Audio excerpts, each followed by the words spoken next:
It's time for the Daily Planet podcast show. So sit back, relax, and give us a go. Scott and Matt and maybe a guest have undertaken an epic pod quest.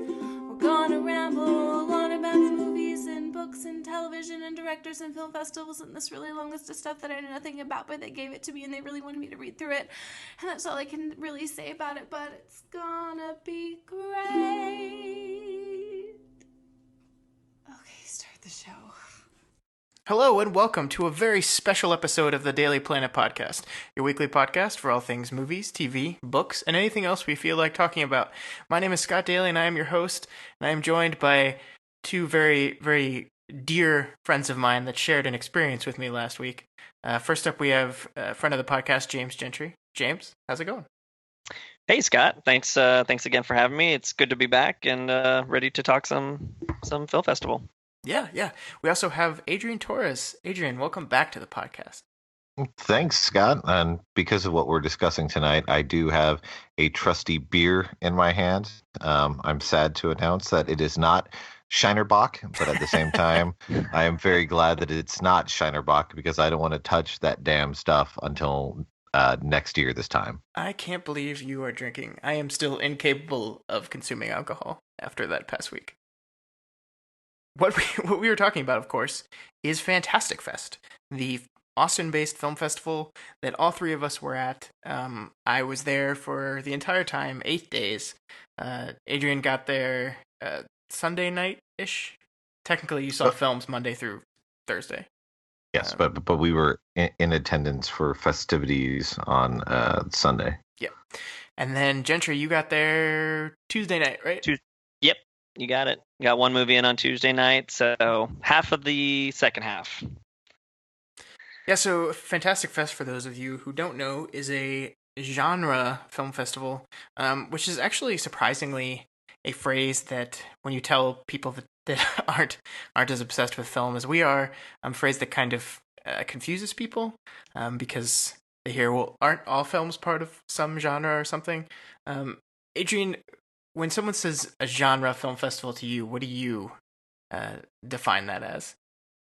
I think of movies that are usually on the fringe or left of certain genres, but mostly pertaining to extreme, ridiculous, over-the-top comedies, extreme horror films, extreme suspense films, and foreign films mixed in there.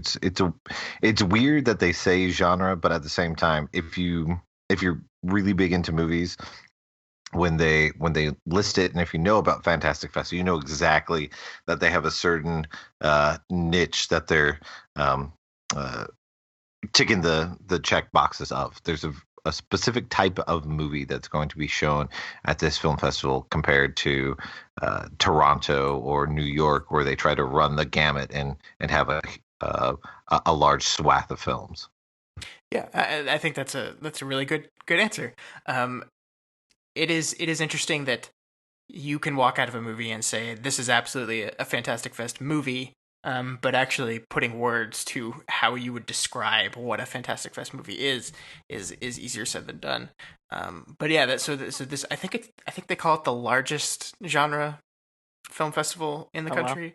Wow. But again, that's a really nebulous word that some people can define it some way and some people can define another way. But yeah, this is put on by Alamo Drafthouse, and it's at their flagship Drafthouse down in Austin, the South Lamar Drafthouse, basically, that shuts down for 8 days, and it is nothing but film festival films. There are 5 film slots a day, except for the first and last day, which there are 3 and then 4. And you see a whole bunch of movies, you drink a whole bunch of drinks, and you eat a whole bunch of very unhealthy, but very good Alamo Drafthouse food. I attended last year, but only for the second half, and absolutely fell in love with it and said I have to come back next year, which I did, and for the whole time, which I did. And it's such an amazing experience. But Adrian, since this was your first, I'll let you talk about your experience first, and then Gentry, if you talk about your experience a little, and then we'll move into talking about all the movies that we saw. and which we liked and which we didn't like as much. But Adrian, go ahead and go first. The best way to describe it is that the first thing my wife asked me on Friday, when we were heading to Houston to fly out, she said, "So we're doing the full week next year, right?" And I said, "Of course." And she goes, "Good. I just wanted to make sure I don't want to miss anything next year." It's an experience. That's all I can say. You get there and you're at the second half and you're seeing 4 days worth of films. We ended up seeing, I think, 17 full films, and then had a couple events that we went to in there. We made sure to go to the earliest showings of whatever was playing in the first block, and then the latest showing at the end of the day. And it was over too soon. That we wanted to be there for the full week. We wanted to be as beleaguered and tired and out of their mind as people who were there for the full week, but also to see all these films that we missed. And that's the issue with Fantastic Fest that also makes it amazing, is the fact that they show a crap ton of movies. They show the majority of their movies in the first half, and then they try to replay as many as they can in the second half. So if you're there just for the second half, you're getting people bombarding you with, "Oh, you have to see this movie. You have to see this movie." So you try to gauge, okay, these are the films I was interested in, but these are movies that people are saying great things about. And, oh my God, what's this movie that I didn't realize they were going to have that they've all of a sudden added at the last minute? And the fest is great because there were two people that I got to talk to a couple different times at the fest. One of them is a writer whose handle is Vice Victus. He writes for BMD and a couple other places. And then Sid, because I'm going to butcher the rest of his name, who writes for Birth Movies Death, was they went straight from Fantastic Fest to the New York Film Festival, and they were talking about how Fantastic Fest feels like spring break, and the New York Film Festival feels like a trip to the museum. Yeah, I think that's an important distinction too. And everyone I talk to that regularly frequents film festivals, I've only been to Fantastic Fest and then the Dallas Film Festival, so I have very little point of comparison. But everyone I talk to says that Fantastic Fest is not like a typical film festival. It is not.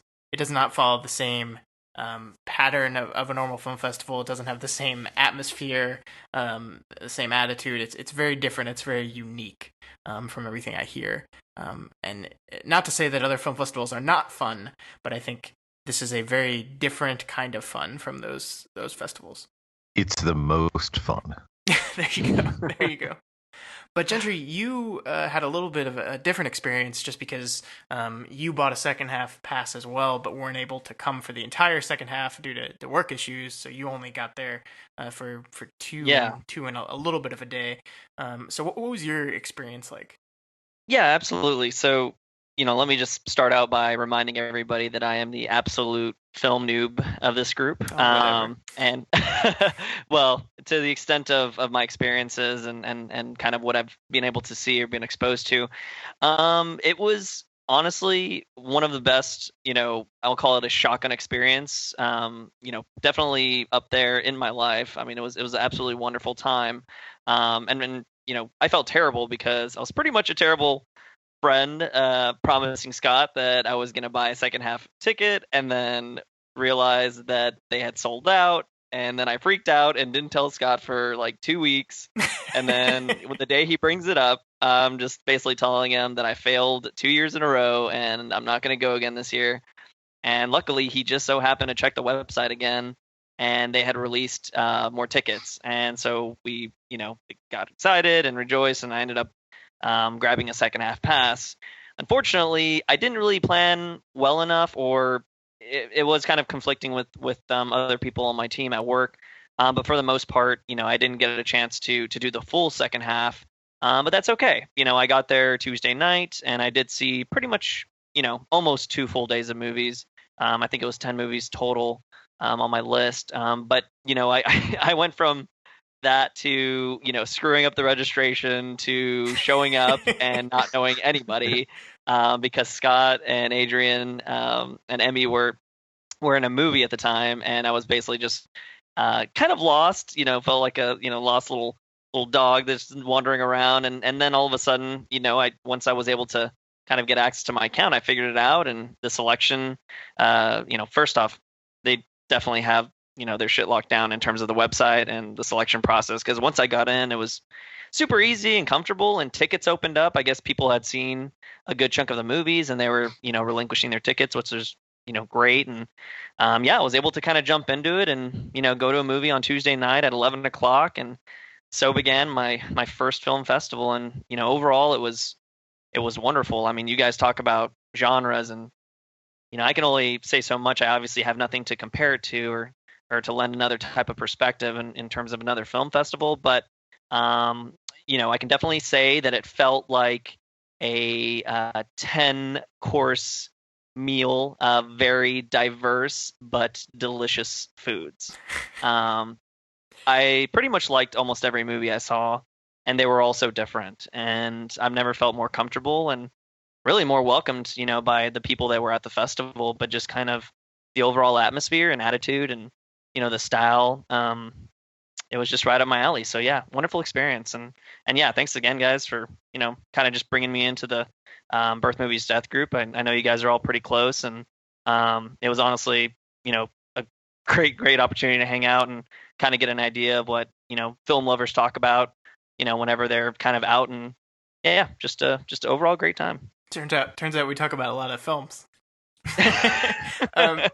Yep, which I'm okay with. I think that's a really good point, and I think when I went last year for the second half, I was not as active on social media and in the online community, so I did not really know anyone at the festival. I mean, I knew of people at the festival, I knew of writers that I followed, but I didn't really know anyone. So I mean, I had conversations with people, I talked to people, but I didn't have like a group of people I hung out with all week. That changed this year. We had a group of people from the Birth Movies Death community that all hung out basically throughout the week, and then we also got to meet a lot of the writers at Birth Movies Death and other critics across the state and the country, and it was I had so much more fun this year than I did last year. Like, as much as I will always have fun watching 5 movies a day, the experience this year was just incredible. I saw 31 movies this year, which is a whole lot, but like you said, Gentry, I liked them to different degrees, but there really, with one or two exceptions, there really was not a movie that I just did not like and felt like I'd completely wasted my time, which I think is really commendable, especially when you're seeing that many movies in that short of a period of time. There was only one movie I fell asleep during, which is, I think, pretty impressive, considering the movies go till around 2:00 in the morning, and so you're getting not very much sleep and you're drunk. Yeah, and it goes late too. I mean, it's a marathon in terms of just a day of events. I mean, you get to sleep in a little bit, but you're not getting home till 2:30, almost 3 in the morning, depending on how long the movie is. It was very, very interesting, but I did like that.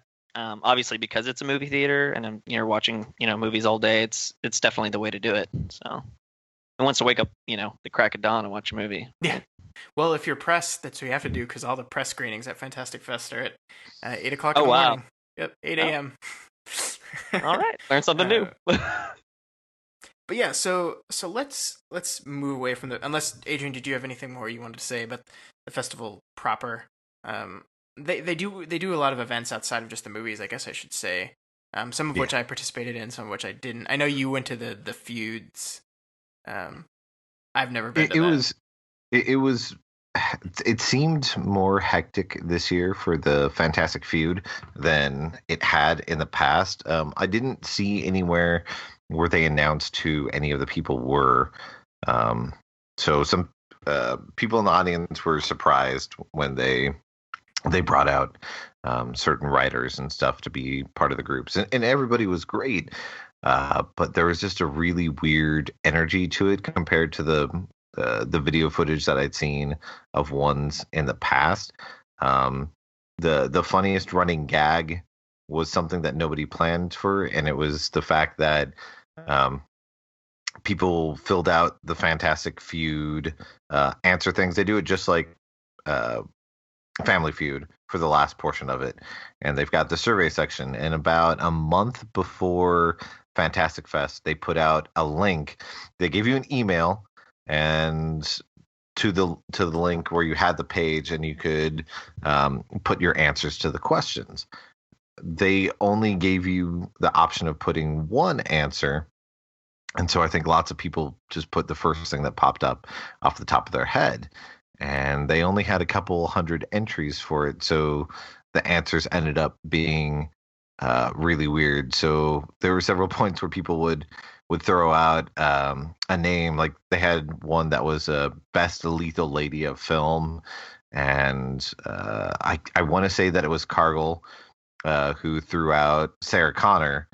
And it wasn't on the board, and everybody got pissed off. And Tim League actually ran down on stage and was losing his voice at this point, grabbed the mic in a very screechy tone, goes, "I don't know what's wrong with all you motherfuckers who filled out these surveys, but Sarah Connor deserves to be on there. So screw all you bastards."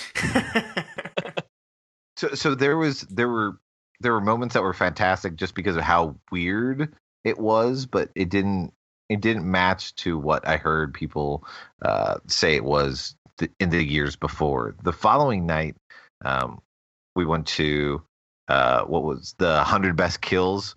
The Miracle of Birth was the sub genre that they were doing. They always have 100 kills, and they're usually over the top. But this year, since they did the Miracle of Birth, it's either a gross birth in a movie or someone who's dying because of birth-related incidents. And that one was great because they would show the clips of the movie, and then they would have people raise their hand to try to guess what the movie was if it wasn't something that was extremely well known. And the two guys who were in charge of lots of the short programs and do a whole bunch of different projects together were commenting as it was going on, and that one was great and had a much better energy as far as the event went. Nice. Yeah, the events are fun. I mean, there's also karaoke. There's the fantastic debates they do, which I know neither of y'all got to go to that because that's the Friday after the start of the festival, so that's only first half stuff. But that's basically where two people debate, and then after they finish debating, they throw on gloves and box each other to find out who wins it. Yeah, I mean, the craziest thing was there were two people debating Rocky IV is the best boxing movie ever, which is a ridiculous opinion that's objectively wrong. But I feel like your head would explode on that one. in the middle of the debate, Dolph fucking Lundgren himself walks up into the boxing ring. And puts his opinion into the argument, which of course swayed the crowd, and of course Rocky IV being the best movie won, even though it's a bullshit opinion, it's just wrong. But incredible. But it's just like you just see Dolph get up on the stage and like everyone loses their mind, like the audience just goes crazy at the same time. Is it an unforgettable experience? So, I mean, I think that's Fantastic Fest in a nutshell, that you can have something as weird as that happen. A movie I know that we're not really going to talk about because I don't think Gentry saw it. But there was a movie from Holland that was called Popos, for, of course, police. That was this great, rousing, over-the-top, insane action film that's making fun of every action cliche you can think of. And they had the directors and one of the actors of the film were there. They did this great Q&A, and a couple of us talked to them for a few minutes afterwards. And then we just continually saw them at the entire event. And they'd stop and they'd notice us and they'd point and they'd ask our opinion about the movie that we just saw. And we'd have these big conversations just anytime we saw them, so that a couple people who were with the group that we kind of hung with mentioned that they ended up seeing the directors at 7-Eleven when they were getting gas, and they end up having like a 15-20 minute conversation with them just about the crazy selection of foods that you could get at 2 a.m.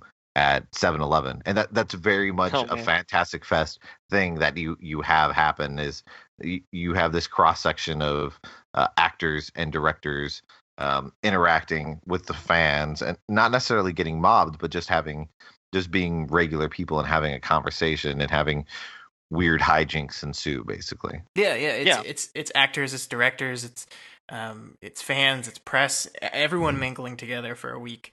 And Yeah. Fantastic Fest is kind of known for the fact that you don't really assault stars and try to get their autograph and take pictures with them. You just kind of treat them like they're normal human beings. Elijah Wood, I think, lives in Austin, and he's at Fantastic Fest every year. I saw him the last 2 years. People, for the most part, leave him alone, and except for Adrian's wife, who asked him if it was all right if she talked to him, which his response hers was great because she had part of a drink, so just in general, because we got there and we were like, yeah, we want to grab a drink. Well, because that's what you do. Let's start things off right. Exactly, because that's Fantastic Fest. Yeah. And she noticed that Elijah Wood was right next to us, and so she leaned over, having the liquid courage in her, and goes, "Am I allowed to say hello to you?"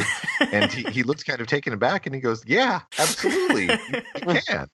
And so she was nervous out that she's like, "Okay, I didn't want to cause any problems or anything." Or you can freeze like a statue, like I did, and while he's buying a drink right next to you. Yeah, that is exactly what you did. That was amazing. Well done, Gentry. Yeah. But I mean, Next year. But that's Fantastic Fest. I mean, that's what it's like, and it's wonderful. So Absolutely. let's go ahead and talk about movies then, since we've been doing this for a little bit and we haven't actually talked about movies. Like I said, I saw about 31. Adrian, you saw 17, I think you said, and Gentry, you saw around 10. We're gonna try to only talk in detail about the ones that we've all seen, so none of us are just sitting there on the sidelines saying, "Oh man, I wish I had seen that movie." But let's start with one of my favorite, the Autopsy of Jane Doe, which is a movie directed by Andre Overdahl, I think is how you pronounce his last name. He had brought a movie to the festival before called Troll Hunter, which I think is on Netflix now. So if you haven't seen that, check it out. It's good. But this is a horror film starring Emile Hirsch and Brian Cox. It's kind of like a single location horror film that takes place in a are they called mortuaries where the autopsy occurs? I guess. I mean, it's kind of a mortuary / funeral home. Right. Yeah. It's like combined because it's small town and they've been running it for generations or whatever. Yeah. So the movie basically centers around this mysterious, unmarked, with no identification female body that is found at the site of a murder. And the two characters are morticians that have to do an autopsy to determine cause of death. And obviously, strange things start happening, all centered around this corpse. What did you guys think of this movie? Because I absolutely loved it. It was legitimately scary, and that is hard to do for me because like getting legitimately scared in an atmosphere like that when like everyone's having a good time and kind of drunk is tough. But this movie scared me. I loved it. I absolutely loved it, and partially because I'm a big horror junkie. I've got a giant list of movies that I'm going to get through this month, most of which I haven't seen. Some classics that I liked, but the list is well over 30 movies. Not this Saturday, but a week from Saturday, Emmy and I are actually going to be going to the Never Sleep Again Nightmare on Elm Street marathon that does all 7 Freddy movies in a row, and which will be nothing for me because I've seen them a ton of times. At Draft House? Yeah, at the Alamo Draft House here, because they're not doing Dismember this year, Very unfortunately. nice. But they're doing it next year, so I'm excited about that. But for Jane Doe, it's an original horror film. It's not beholden to anything else. It's uniquely its own. You haven't seen anything really like it. It's very simple, but perfectly executed. Emile Hirsch who I usually don't like outside of Speed Racer, No, you is Uh-oh. I said outside of Speed Racer, so Yep. I liked him in Speed Racer, so we'll stop it there. Um, but I really liked him in this movie, and I absolutely always love Brian Cox. So seeing How him in can you this not? was great. Yeah, he's great. And their father and son, who work for the mortuary, and so you've got that deep connection between the characters. And not only do you have the horror that's being following them over this evening, but you also have shared torments that they had in the recent past that they're dealing with. So one of the metaphors of the movie is as each layer is being gone through in the body that they're doing the autopsy of is revealing another layer of the relationship between the father and son. So the movie works on so many different levels that it's brilliant. It's a joy to watch.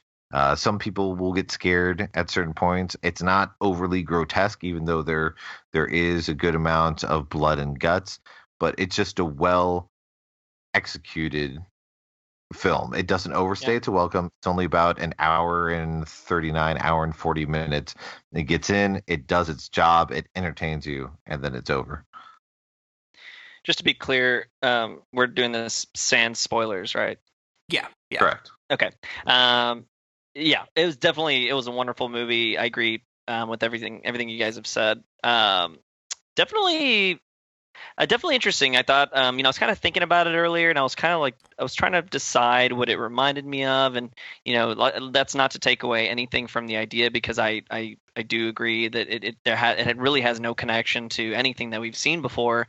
And honestly, I want to say that I had read the title, but I hadn't actually even seen like a teaser or a trailer. I don't think I saw anything. I went in completely blind, actually, and I'm pretty sure Adrian and someone else was like, "That's actually great. You're going in blind, think you'll like it." Scott, you said the same thing, and it reminded me. I feel like it had aspects of kind of like a Saw, but also like aspects of like The Exorcist, in some ways. And what's nice is it didn't have to be bloody, and everything that happened was pretty surprising. I thought it twisted in a very interesting direction, and had great pacing, and Emil Hirsch and Brian Cox, like, as this father son combo, this duo. Like, I guess I never would have thunk those two being in just like a movie with jump scares ever in my life. But it was very organic, and it felt great, and nothing seemed cheap. The score was rather haunting from the beginning. I thought the sheriff, who's played by Bruce Bolton, the actor, I don't know his name. I thought he was so the small amount of movie that he's in was perfect, because they really kind of have all these visuals where you're like, oh, okay, it's gonna be this kind of movie. Oh, that guy's an ominous look. I'm guessing it's some kind of a serial killer or something. Oh, I'm sure they're gonna flash back to the murder scene. But it's like whatever you think is gonna happen, it just completely goes in a twisted other direction, and it just worked. It really it had emotion when it needed it, and it had very frightening moments of just pure adrenaline, where you're just really not sure what's about to happen.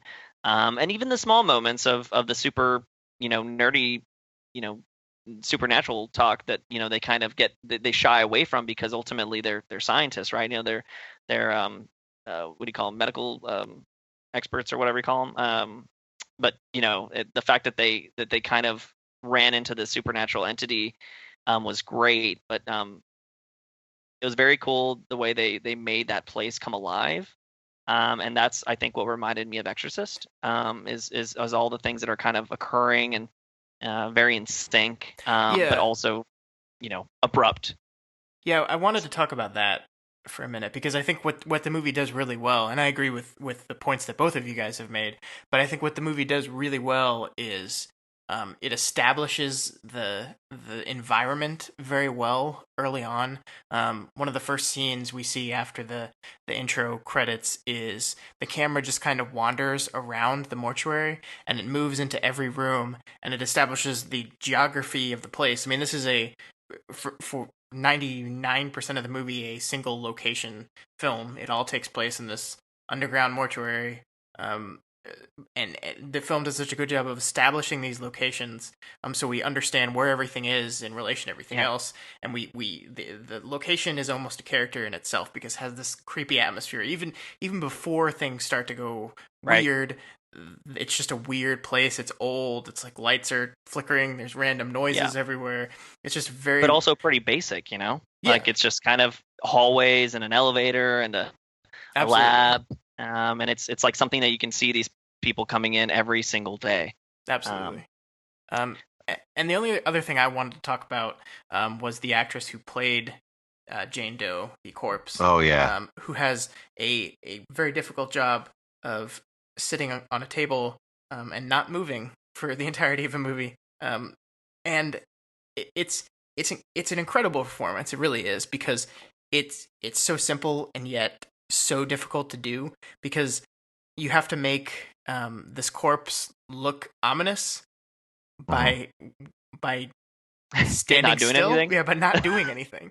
And it's like, and the discoloration. The camera will brilliantly cut back to just like a extreme close up on the corpse's face, and we'll just hold there for what feels like a crazy amount of time. And you're so uncomfortable because you're just waiting for something to happen. And I mean, it's incredible work, and it's integral to the film. The film would not work without that. It's all about nuance. Yeah. And really, the only small thing that kind of reminded me of the Saw, the first Saw, mind you, is that room kind of it's this big what do you call it? Like, I don't know. It's just a large amount of emotions, from the beginning to the end of the film. It's just an absolute, like, I guess, whirlwind of just changing emotions based off of what's happening. And it's, these characters thinking that they're in one situation and actually realizing that they're in a completely, backwards, crazy town type of situation, rather. And they played it very, very well, and the fact that she is, just in the middle of it the whole time without actually doing anything was great. Yeah. Very well executed. I think this is most likely a movie that's going to go wide release. And I think it's going to find an audience. I really do. I think the title is not great. I'm not in love with that. The Autopsy of Jane Doe is the title. And I think maybe the grosser parts of the autopsy might scare away some general audiences, but I hope not, because I think there's something here that horror fans are really, really going to enjoy. Yeah. It does have a release date. It does? Okay. Because, we were checking, the wife and I, when we were leaving, we were checking the release dates on the majority of films to find out, okay, what's coming out soon that we saw, what's going to be a while. And about 75% of the movies that we looked up had release dates of 2017 or had no release dates and are just listed as coming out in sometime in 2017. There were 3 that did have release dates. A couple that I know that we're going to cover in a minute here. Greasy Strangler, which, as we're recording this is the 4th of October. On Tuesday, The Greasy Strangler comes out Friday the 7th. So if you're listening to this, The Greasy Strangler's out where you are. Go see it. The second one was The Handmaiden, which was picked up by Amazon Studios and has a release date, probably minor theatrical and VOD, of the 20. I believe it's the 20th or the 21st of October. And then the last one they had on there was The Autopsy of Jane Doe, which is listed as, I think, the 29th of December, whatever that Friday is at the end of December. is when that one's coming out. So that one's going to be at the very, very end of the year. But those three do have release dates, so everybody will be able to see this movie before the end of the year. And you should. Nice. And absolutely. And one thing I'll say before we move on is I got to meet Emil Hirsch, and I told him how much I loved him in Speed Racer, and that was the highlight of my Fantastic Fest. And you got a poster signed. I did. He signed a poster for pretty awesome for Jane Doe, which is going to go on my wall because it's actually a really good poster, and my fiance likes it, which is rare with my posters. So that means it gets to go on the wall. So let's move on and let's move on to Greasy Strangler. I think that seems fitting since we just brought it up. Again, this is a movie that all three of us saw, right? Yeah. I think we saw it at midnight. Which turned out to be the perfect time to see this movie, I think. Wednesday midnight and pretty solidly buzzed. Yeah, and the reason I was kind of hesitant to bring this movie up is because I don't know how to talk about it. Like describing what the plot of this film is basically impossible. Yeah. There aren't really spoilers. Just go see it. Go see it. That's all you can really say. And I'm I am partially wondering if the reason why I loved it so much was a result of the mass amounts of alcohol I've been drinking and the fact that it was midnight and I was tired and I was surrounded by friends who were all equally drunk and tired, and it was just a perfect storm of environmental conditions to make it so everything that was happening on the screen was beyond hilarious for me. That's very possible. So we could give out this glowing recommendation, and people who go see this movie and come back to us and say that wasn't funny at all. And part of me would not be surprised that they felt that way. But this is a wholly unique movie. There's nothing quite like it. It's irreverent. It's disgusting. It's hilarious. And it's always surprising. Everything. It's a movie that I definitely think would make Tim and Eric say, "Oh my." Yeah, which it reminded me of. It didn't feel like a movie that should be in theaters. Like, I don't think it's going to do anything in theaters. It's a type of movie. I think it's only coming out through Alamo, though. Yeah, I think you're right. Oh, is it? Okay, well then maybe I could see a small pocket of people like hearing about it and then being curious enough to check it out. But strikes me as a movie that most people will find out just randomly watching with friends on, VOD or Netflix or whatever at a certain point, and just having the opportunity to get have a couple drinks and just laugh your ass off at it. Yeah, I think it's one of those movies. Yeah, it's one of those movies that's going to build a following over time as people show it to their friends and more people see it, and a steady fan base is going to build for this thing. I've already started saying bullshit artist. I mean, I was waiting for the right moment to use that. Because I was going to say, if you don't like this movie, then you're a bullshit artist. No, you're a horseshit artist. But nobody's gonna know what we're talking about. No, but they should, because it's infinitely quotable. It's kind of like, I don't want to compare it to Napoleon Dynamite because I think that's one of the most overrated indie films ever. But it has a kind of like quotable nature to it in that vein. It has that random feel to it too, where you look at these characters and I mean everything from this, kind of like the setting, to the set pieces, to the clothing that they wear. It's like they're in a different era, but they're on a different planet. They're not humans. They don't act like human beings. They don't behave like human beings behave. Which makes me wonder if there's some like underlying, alternate story that's actually happening, and I just haven't figured out what it is yet. But probably. I don't think so. I think it's just. Well, no, because could be a possibility, but yeah, if you look at it through a certain prism, these people are kind of existing in like the abandoned part of town. I mean, that's the only thing we'll really say about it. But for the most part, that's very true. It's the rest of the world has moved on and has built up another part of a city or this town, and the people that you you see in this film are the small pockets of humanity who slept in that day that everybody moved. See, that's incredible. I mean, like, yeah. I really think you're overthinking this. I really do. I'm just saying that it feels that way. It's the best way to it's the best way to tap into that vibe. But I know what this is really about. You probably think that I'm the greasy strangler, don't you? I didn't say that. Oh, damn it. Scott, I forgot to get you to take a picture of me in front of the stupid cardboard cutout. So if by chance see it, I have to find out if they're going to put that at the Draft House. Because if so, they might not. Probably not. Yeah. It's got a giant dong hang. I know, right? Not even Draft House will go that far in most cities. But anywho. Yeah, but that like Adrian said, that movie gets released Friday. So if you don't mind stupid, gross out humor, it's that and so much more. It is wonderful. Yeah.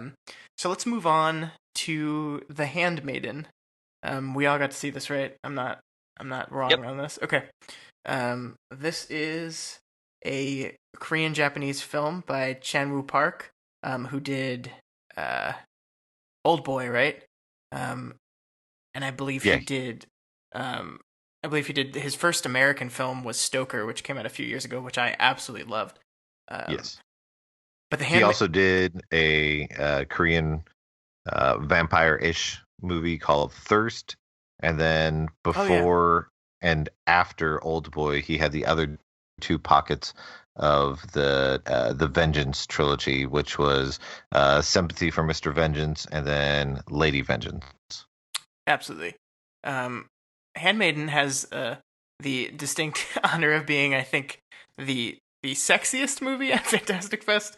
This is a story about two lesbian women in, was it around the early 20th century, I believe it was, in Korea. It is a movie, without giving too much away, it is a movie about relationships. Don't go into the relationships. There you go. There you go. It deals with the dichotomy of not only relationships between different people and genders, but then also the relationships between the statuses and the changing culture that was going on at the time of between the Japanese and the Koreans. That is perfect. And there is a whole bunch of very graphic lesbian sex in it too. So if that's your kind of thing, The Handmaiden is for you. No, I love this movie. This is the con is portrayed in the trailer, right? Or like the fact that it's set up to be like a long con. I believe so. I didn't see the trailer. I didn't see the trailer. Okay. I believe so. I mean, that's there's a it's see, this is a dangerous line. I don't want to say too much about the film. But it was so good. Yeah, it's really remarkable. The two lead female actresses in this movie are so good. It's both very different, unique characters, but they work so well together. Even the skeezy other characters are just really good performances as well. I loved this movie so much. You did say it was picked up by Amazon Studios, which means it probably will be on Amazon Prime in not too long from now. It does officially say October 21st online, but the very, very short synopsis that's on here says, with help from an orphaned pickpocket, a Korean con man devises an elaborate plot to seduce and bilk a Japanese woman out of her inheritance. There we go. And that's, I think, the most we want to say about the film. Plot wise. But yeah, this is it's really good.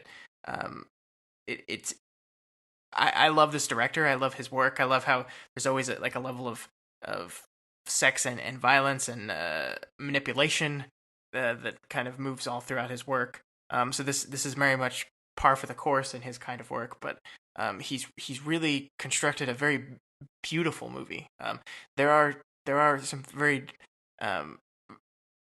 disgusting things that happen over the course of this film, but The movie's just so wonderful to look at. And the imagery uses the set, like the mansion that the majority of the movie takes place in is beautiful. Yeah, absolutely. One of the things that stuck out was definitely kind of the mix between the set pieces and kind of the landscape. Probably one of the most beautiful movies, I've seen. Not to just use hyperbole, but for real, like it seemed. I mean, I think I looked over at Scott, during the movie, and I was like, I want to live there. And he was like, you can't. But it was 100 years ago. I know. It is so beautiful. So well shot. And like I said, we can't really go into a lot of the story, but I just want to say I thought the dialogue was it felt so seamless that I didn't feel like I was reading subtitles. And that made me so happy and just so impressed. I was intertwined in the story, like engrossed from the beginning, and that's even putting aside the sexuality of it and the gorgeous women. Like, it was just the movie itself and the way every kind of piece came together and the way it was structured, where you kind of get the story within a story within a story. It was, I think it might have been my favorite movie that I saw out of the 10.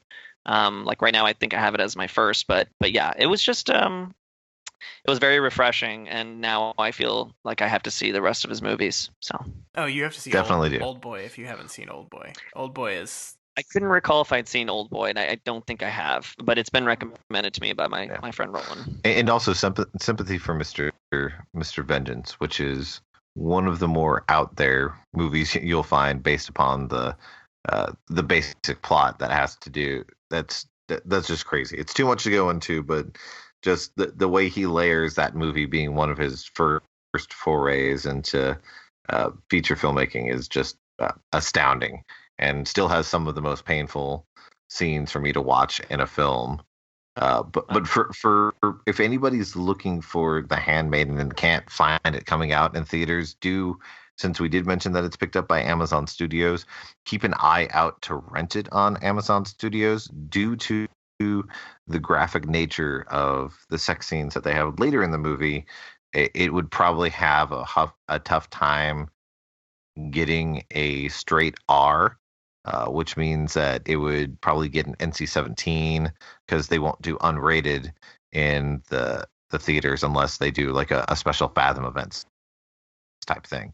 But most theaters in America will limit the amount of showings and screens that an NC-17 movie is put on.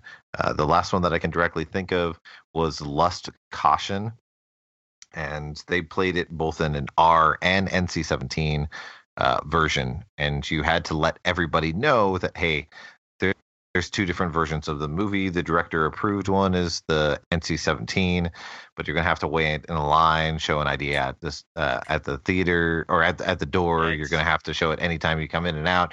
So with Amazon picking it up, I think there's a chance that it won't be in many theaters, but it will be readily available for anybody to rent at home. Do you think it would be NC-17? I mean, I know it was very, very graphic sex scenes, but I don't know. It's America, and given the nature, well, no, it's America. We're in America, and while we have had so many different advances with people accepting everybody, regardless of sexual orientation, while that's been done on a large level in the states and cities, there's still very much a battle to get rights recognized and to be accepted in normal day-to-day activities. And given that the people who are on the MPAA board are notoriously staunchly for supposedly quote unquote family values, that even if it's a movie that's going to be rated R, they still look at it through that same lens. And because of the nature of the graphic sex that's in there, they would put it as NC-17 because they want to limit the people who are going to see that, because they will see that as unclean or unvirtuous or whatever stupid label they're going to put on it. But given the history of the MPAA, there is absolutely nothing that tells me that they would give it an R rating. I would hope that they would give it an R rating because that would be a huge, huge coup for the film industry. All right, yeah, you're probably right. But hopefully people still get to see it because it's good. So let's move on. We would be remiss talking about Fantastic Fest 2016 without talking about Indian cinema, because the theme of the year, and I know, Gentry, you haven't seen this movie, but sorry, we have to talk about it. It's no we problem. can't not. I'm talking about Alavandan, I think is how you pronounce it. I think so. I heard it pronounced as Alavandan. Okay, there we go. That was close enough. This is a movie that Adrian and I saw, and it is a 3-hour epic action movie starring one of the most famous people in southern India. I'm blanking on his name right now. Do you happen to know it, Adrian? I know it, but I don't know how to pronounce it, so I'm not going to dare butcher it out of respect of the individual. That's why I was punting it to you, because I didn't want to do it either. I don't want to. So basic point is that it's a 3-hour long action movie with an intermission. It is batshit insane, but in a wonderful kind of way. I don't think this made it into my top 5, but it was very close. It's a movie that doesn't feel like it's 3 hours long, because it's really like 4 different movies, which don't really match each other in style or tone. It jumps into animated sequences at some points. It has the star of the movie is playing 2 characters. He's playing the hero and the villain, who are twins, and the villain is trying to kill the hero's wife or future wife, because he believes that all women are evil, and so he's trying to save his brother, and it just escalates to ridiculousness from there. Adrian, I know you like this movie even more than me, so what are your overall thoughts on it? It is wonderful. I am mad that the movie is not out on an easily available format for me to own and to shove into the eyeballs of every single person I know, because the movie infects you. You from basically the opening moment of the film that has a crazy terrorist situation going on. The movie grabs you, and you're glued to it the whole time. Doesn't matter what shouldn't work in a movie becomes endearing in this movie. What should seem like giant leaps and logic, you're smiling ear to ear the entire time, regardless of the quality that's on screen, and sometimes due to the quality that's on screen, and it just burrows its way into your skull. And even if you don't absolutely love it, you're not completely gaga for it. It definitely burrows its way into your skull, and it's not a movie that you're going to forget anytime soon. That's true. And as a bonus, if you see this movie and you tweet about it on Twitter, the entire country of India will like and retweet you, and you might show up on random YouTube videos that have your tweets in the background, because that's what happened to Adrian. That's fun. I'm still. It doesn't matter. I wake up each morning and I see that there's another like 5 to 10 retweets or likes or tweets that have included me in it because I said something about Alavandan. There's not a point that I've checked my phone in the last 4 days that I haven't had at least 10 to 15 notification goes off. Yeah, and it's endearing, like how much they love this movie and they love this actor, that they just want to share every moment of people seeing the movie for the first time and enjoying it. It's wonderful. And we will probably drop the name of the movie in the tweet that has this podcast in it, just so they'll spread it around for us a little bit. Just so they know how much we love it. The best way to describe, or I guess to show the reach of this movie, is that you can go onto Amazon, put in the name, or put the name in there, you will see that there is no available DVD, no available VHS tape, but you can buy at least 7 different T-shirts that have the name of the character, or for one of them, it says the father of the character, and then for president underneath it for each major character in this movie. That's how much and minor people love it. character. Yes. Yeah, it's wonderful, and it's fun to be part of something like that. And I think that's one of the most fun things about seeing the films at Fantastic Fest is seeing movies you had never heard from about before, but movies that are absolutely a integral part of the culture somewhere else in the world, and now you feel like you're part of that a little bit, and that's a lot of fun. I don't know, sadly, I don't know how our listeners can ever see this film. Like you said, there's no DVDs available. I'm surprised that that's true, considering its popularity. But Well, I think you might be able to get a DVD from like an Indian language website. You'd probably have to have it translate on there, and it may not have subtitles. As far as I know that there's a website. I can't remember the link. I'll have to look, but there is a place online that you can join a subscription service basically to stream Indian movies with English subtitles. They don't have a ton of films on there, but it's a service that they've started to put together so that people can see more of these movies. But I was given the hint at Fantastic Fest that they're trying to drum up interest in putting together a Blu-ray for this movie. If you read the liner notes that they have in the program, both online and in the little program that they gave people for Fantastic Fest, it mentions that this showing of Olive on Dawn was done on a director-approved, brand new DCP print that was made exclusively for Fantastic Fest.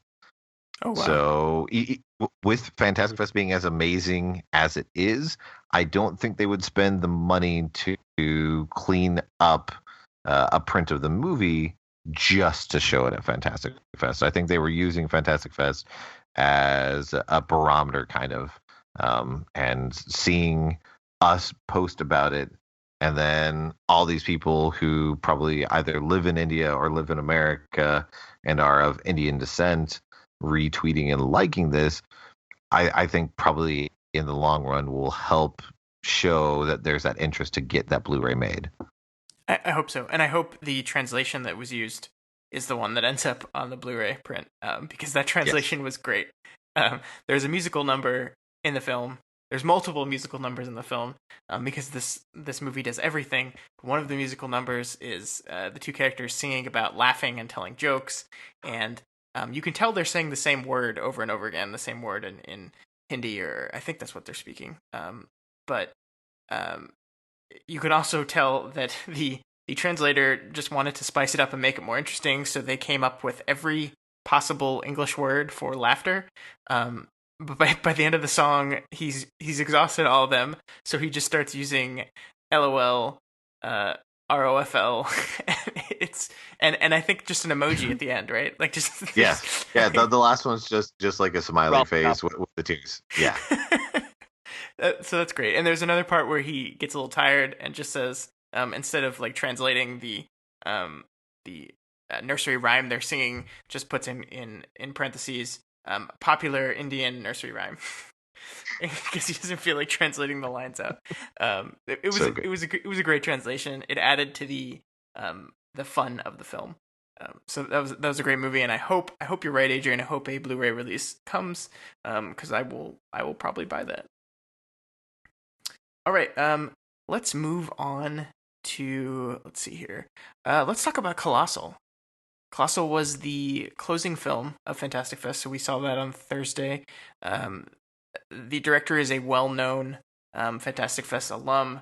Many of his films have premiered at the festival.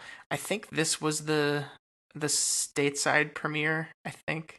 I'm not sure where else it premiered, but maybe at Toronto. I'm not sure. Don't quote me on that.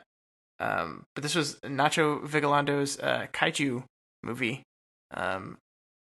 I think this was this. I keep going back and forth on what my favorite film of the festival is, but this is up there. Yeah, It's either one or absolutely. two. I adore this movie. Anne Hathaway and Jason Sudeikis star in it and do incredible jobs. Again, this is one I'm afraid of talking about too much because I think we all went into it knowing this is a giant monster kaiju movie, but also something to do with alcoholism, and that's all we kind of knew. And I think part of the enjoyment of the film is seeing how it starts to coalesce and come together. And once you realize what it is that the film's doing, it kind of all opens up all at once. And I would never want to take that experience away from someone that's seeing it for the first time. But this movie, it's doing so many things at the same time, and the fact that they all work is remarkable. I can promise you will have never seen a performance by Jason Sudeikis like this ever. Yeah. He has or even Anne Hathaway. That's true. Well, I mean, I agree. She was wonderful, but he was on another level of what I feel like we haven't seen yet. People definitely need to see this in theaters. I feel like no one knows when they're going to. That's the amazing thing about this movie, with all the with all the attention and all the great press that's coming out for it from Fantastic Fest. There is no American release date for it. They sold the international rights to, I think it was a Japanese or Chinese company for 7 figures, and they used part of that money to set up like a small distribution company in America so that they would have part of the funds set to put this movie out. But there's no release date whatsoever for it, save for just the placeholder of 2017. Yeah, man, forgot about that part. But it's amazing. It is. Yeah. Like, I think this won the best film of the show, or the festival. I mean, it's. I've always liked Nacho Vigalondo. I think this is his masterpiece. The amount of stuff he does here, and how good it looks, considering how low budget it is. It was a movie made relatively cheaply, and yet still needed big special effects in places because this is a monster movie on some level. Yeah. But which looked great. It really did. So good. The kaiju looks really, really wonderful, and it's very inventive in how it finds ways of saving money. That all revolves around the core conceit, which I again don't want to spoil. But I can't say enough about this movie. I really think I will never look at Jason Sudeikis the same way as an actor anymore because of this film, and seeing what he is capable of as a performer. And it almost, I think his casting is almost meta because he has a certain level of expectation with types of characters he plays, and this uses that expectation to force the audience to draw conclusions about who he is, and then kind of upends that a little bit in really inventive ways. Very nice assessment, actually. Yeah. So, Colossal, it's got to come out here. I think it would do pretty good. I mean, I know monster movies aren't as big of a thing in America, so I'm not surprised it got the 7-figure sale in Japan because they love them a lot more over there. But God, it's got to come out here. It really does. I know. I didn't even think about that actually when I was telling some of my coworkers or some of my friends, about the movie, or try not to give up giving away too much information. I didn't even realize when it would, its status on coming out in the U.S. Yeah, well, I think that's the hardest part about Fantastic Fest sometimes is we get to see these movies, and we come home like wanting to tell the world about them, and it's a while before they come out. Like last year, I saw The Witch, High Rise, and Green Room at Fantastic Fest. Those movies did eventually come out, but not until much later in pretty mid 2016. Which came out in February, I think. Green Room didn't come out till April, and High Rise the same thing. So you come home and you want to share these movies with everyone, and you can't yet.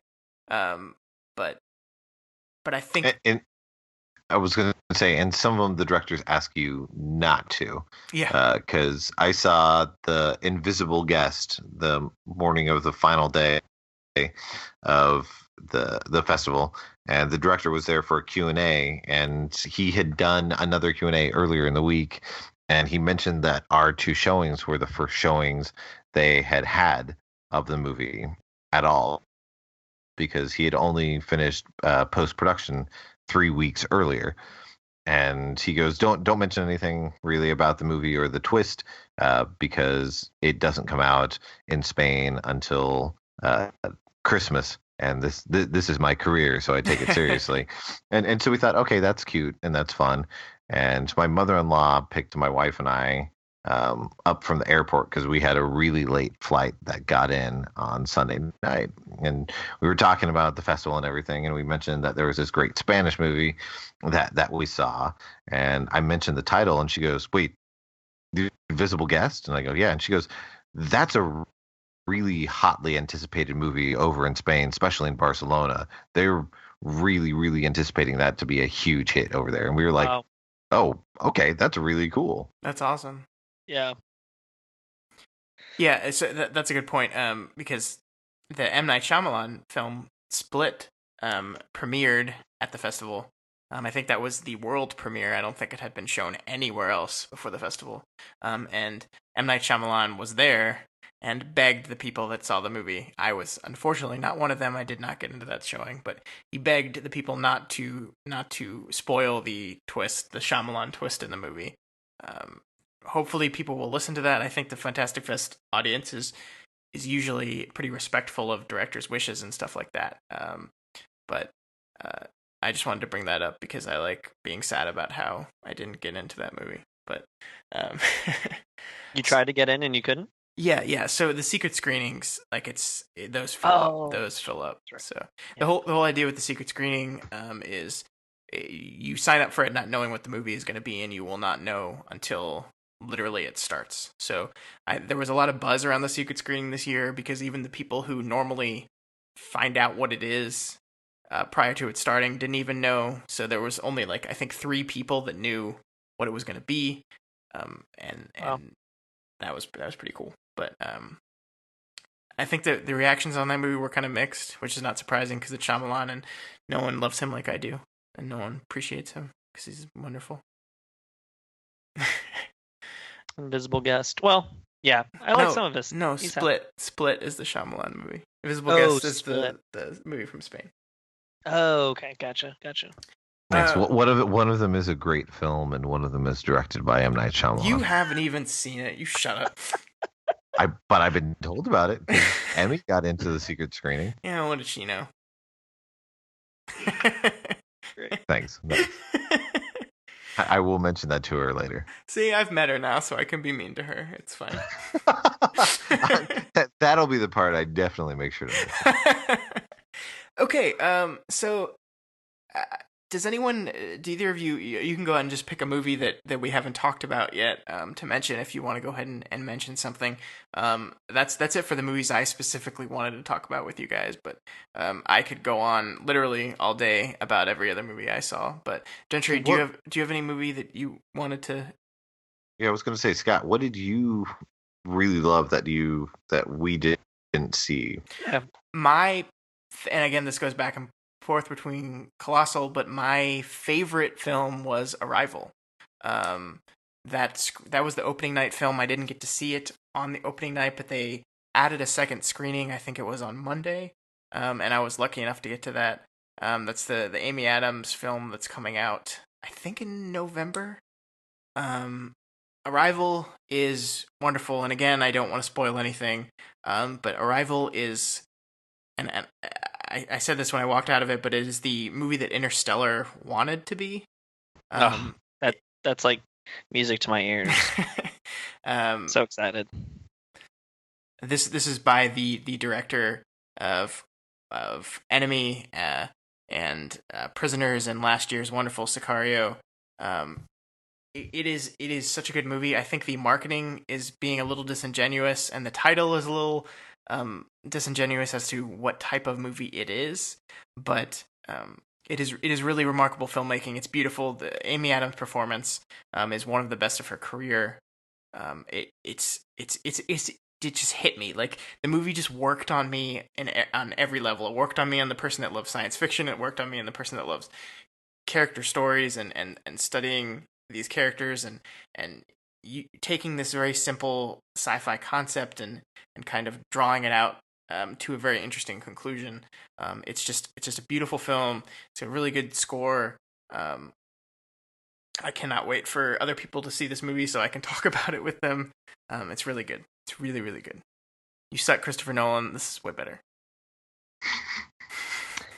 We'll probably be seeing that opening weekend, so pretty excited. Yeah, there's not much. Trailer looks great, yeah, but I guess just have to wait and see. Yeah. What else did you like, Gentry? Yeah, so I guess with the very limited amount of movies I saw, I want people to give Nova Seed a chance. I really liked that movie, and it's I guess directed by Nick DiLiberto. It's only an hour long, and I know you guys kind of, or after the movie ended, were kind of telling me how it was made, and it's this guy that basically animated and drew and animated and wrote this whole movie in a couple of years within in his apartment by himself. Correct? Yes. Just wonderful. I mean, again, most of these movies, I think 8 out of the 10 that I saw, I honestly had not seen any trailers, had no idea what to expect, or just kind of went in, open-minded. And this movie, especially for the length, it really kind of, really touched me. And it was just, it was wonderfully made, and it's very little dialogue. There's not a whole lot of lines in it. And what is in it is just, a very, compelling story, about, it kind of reminded me of like a Beauty and the Beast, like a take on Beauty and the Beast, but kind of mixed with, how the government has an effect on change and the climate and the state of the world, basically. And it was just a very well done movie. And I guess I don't really want to go in and give a synopsis or anything. I think people should just kind of give it a shot. It's only an hour long. You're going to be probably I wouldn't even say there was no confusion. It kind of just starts and throws you right into it. And the pacing is great. It's quite a thrilling ride, but it's also very very heartwarming, and you feel like you really kind of connect to the central characters that are portrayed in this. But like I said, it's so short and colorful. Just very much enjoyed it. It was nice. It's a good second movie. Awesome. How about you, Adrian? What did you like that we haven't talked about? Too many. I lucked out, and there was only maybe one movie that I saw that I didn't absolutely love, but I still really, really liked it. And that movie, I know that there's a 4-hour cut of the film out there that I'm going to try to seek out just to compare so that I can fully get my head around. So there's a chance that I'll see the 4-hour cut and I'll be like, oh man, this 2-hour cut that I saw of it was amazing. I appreciate it even more. And it goes from being a film that I like to a film that I love. But just to go over a couple of them quickly, I saw Reborn was the first one I saw, which is a Japanese action film. It's badass. It's really badass. The fight scenes are really cool because the fight choreography that's done in it is based on a close quarters fighting technique that the action director created himself. So it's very unique, different, cool. Has probably one of the best stand up and applause action beats of the last couple of years. Then I saw Age of Shadows, which is really, really, really good. Probably will be Korea's entry, is my guess, into best foreign films for Golden Globes and the Oscar.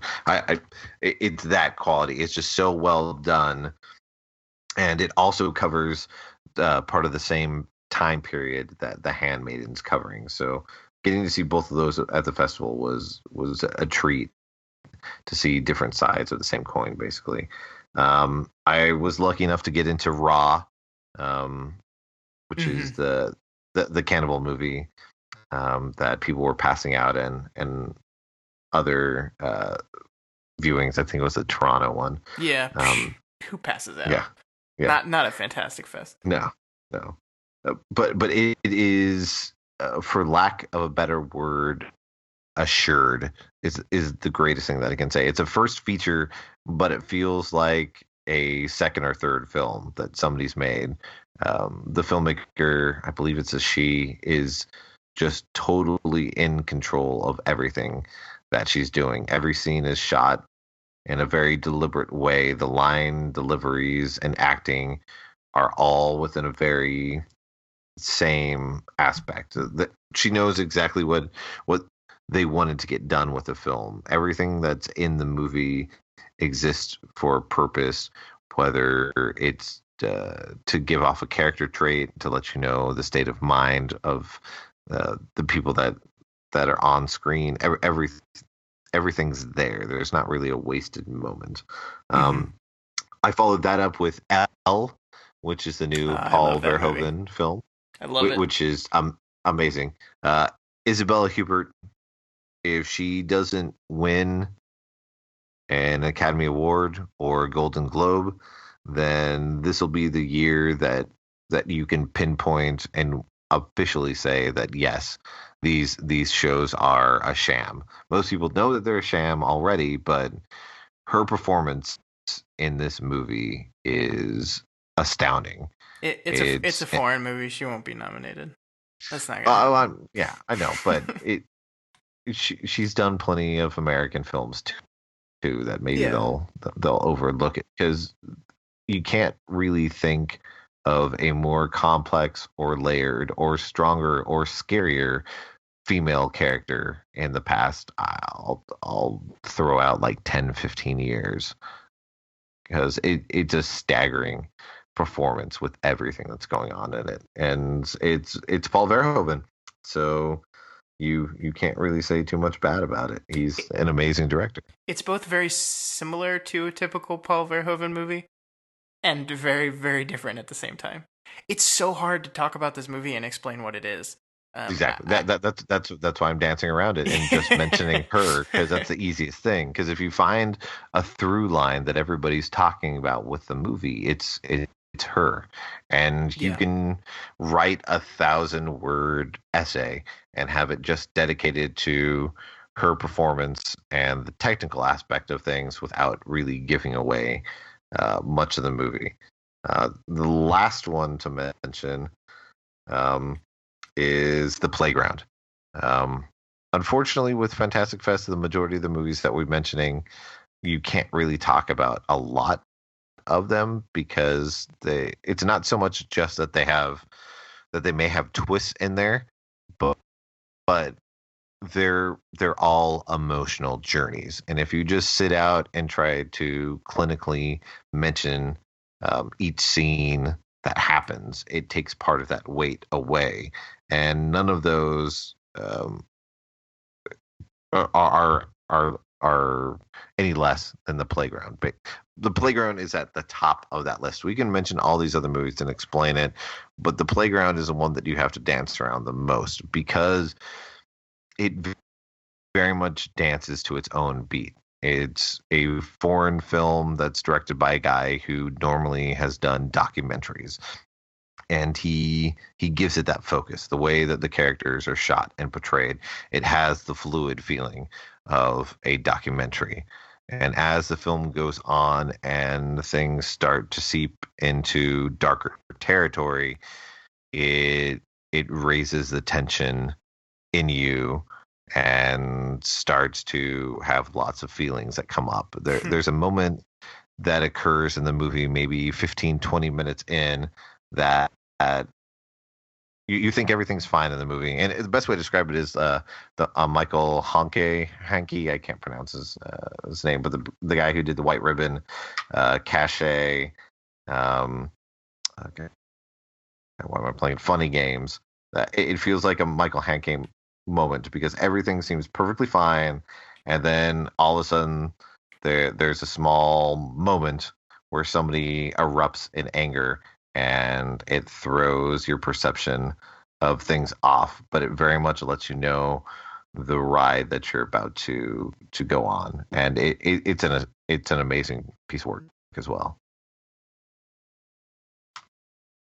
Awesome. Yeah.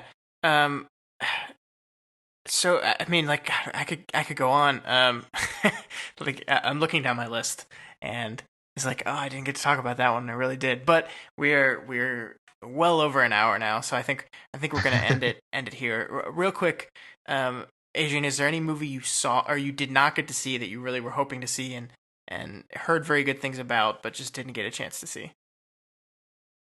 Um, yes, it's way too easy. And I was trying to look up a list to see what I missed, and it was funny because I saw that I had notification on Twitter, and just a case in point. And since we've been in this, I randomly have gotten another like, a retweet, and somebody commenting back to me about another random tweet about Olive Don. So it's still going on. I don't understand. But the single movie that I regret not being able to see, that played directly against the Invisible Guest, was a film that's called Bad Black. See, when I posed this question to you, I was setting you up to pick that, and I'm glad glad you did it. Well, it should be everybody's answer. I won't say a lot about it. I will just tell people, look up Bad Black and Uganda. That's all you really need to put in, and you will see this amazing story about these intrepid filmmakers in Uganda who make movies because they love cinema, and they end up spending maybe $200 on each film. There's an article up on Birth Movies Death that's talking about everything that they go through and their love of movies. There's at least 100 other sites that have covered the story. The saddest thing about the story is that because of the situation in Uganda, the director of all these movies, Bad Black is like the 40 something that this guy's directed, but because of the situation over in Uganda and the class structure and everything, he while he was born in Uganda, he doesn't have a visa to travel, so he wasn't able to come to Fantastic Fest. But one of the guys who's in several of their movies is from America, so he has a visa, so he was able to come to America to represent this group of filmmakers. Yeah, that was my answer to the question too. I did not get to see that movie, and I am kicking myself for it. Every time I read another article about how amazing it was and how unique this type of film is, what is the official term of the genre? I can't. Is it? I'll have to pull it up. Keep talking, and then I'll try to find it. Yeah, but I think the first showing of this, apparently they were passing around whiskey, and they added 2 more showings, and it just never worked out for me to get to see it, and I'm really, really bummed about that. But hopefully I'll get an opportunity. I don't know how. I don't know if this is gonna get picked up. I mean, I think this movie was made for like $200 or something. So I don't know how they'll be distributed, if I will ever get to see this film. But it's everything I read, it kills me. It kills me. Did you hear anything about it, Gentry? I didn't actually. I was just reading the description in the program. Wakaliwood. Wakaliwood. Yeah, there it is. Wakaliwood. Yeah, Welcome to Wakaliwood. Yes. Nice. Well, I was surprised that Vice didn't try to talk your ear off about the movie. He was so excited about it. Yeah. All right. So I think that's it. Unless, Gentry, if you had a movie that you really, really wanted to see that's not Bad Black, although it should be Bad Black. But... I mean, yeah, I'm not gonna really count The Arrival. It's coming out soon. I guess the 2 I had in mind were American Honey and Down Under, but yeah, I mean, not really worth going into, I would say. But excited to see them when they are out, and I guess if you have any comments about them. Yeah. Right before we go, I did see American Honey It's really good. I don't know how well it's going to do with wide audiences because it's not really a focused narrative tale. It just is a loose structure of following these kids around the country. But amazing performances. I've always been on Team Shia LaBeouf, and I think this is his best performance of his career. So fun. That's cool. That's great. I saw The Girl with All the Gifts, which was a zombie movie that surprised me, which is no small feat. I can't believe a zombie movie like went in a direction that I didn't expect. It's remarkable that happens these days. Safe Neighborhood is another movie that surprised me that I think is probably going to go wide. It's an inversion on the Christmas home invasion babysitter type film. I think that's one that I think neither of you guys got to see that, but you should when it comes out, and so should everyone else. God, I could keep going. There's a movie called Fraud that is wholly unique as far as cinema. It's a movie that was cobbled together completely with YouTube videos that the director found on the internet. This guy just really liked to record his family doing everyday normal things or going on vacation, and he uploaded all this hundreds and hundreds of hours of this to YouTube, and a director found this and cobbled together a narrative based on just these home movies, which was absolutely incredible. A Monster Calls. Yeah, A Monster Calls. I cried in front of 100 strangers. Haven't seen Scott cry that much in years, since college. Thanks, man. No, yeah. Great movie. Great movie. Everyone will see that, I'm sure. So yeah, that's going wide, I think. End of December.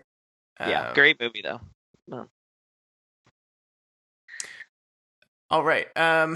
So I think that's it. I think I'm gonna go ahead and call it for this week. That's Fantastic Fest 2016.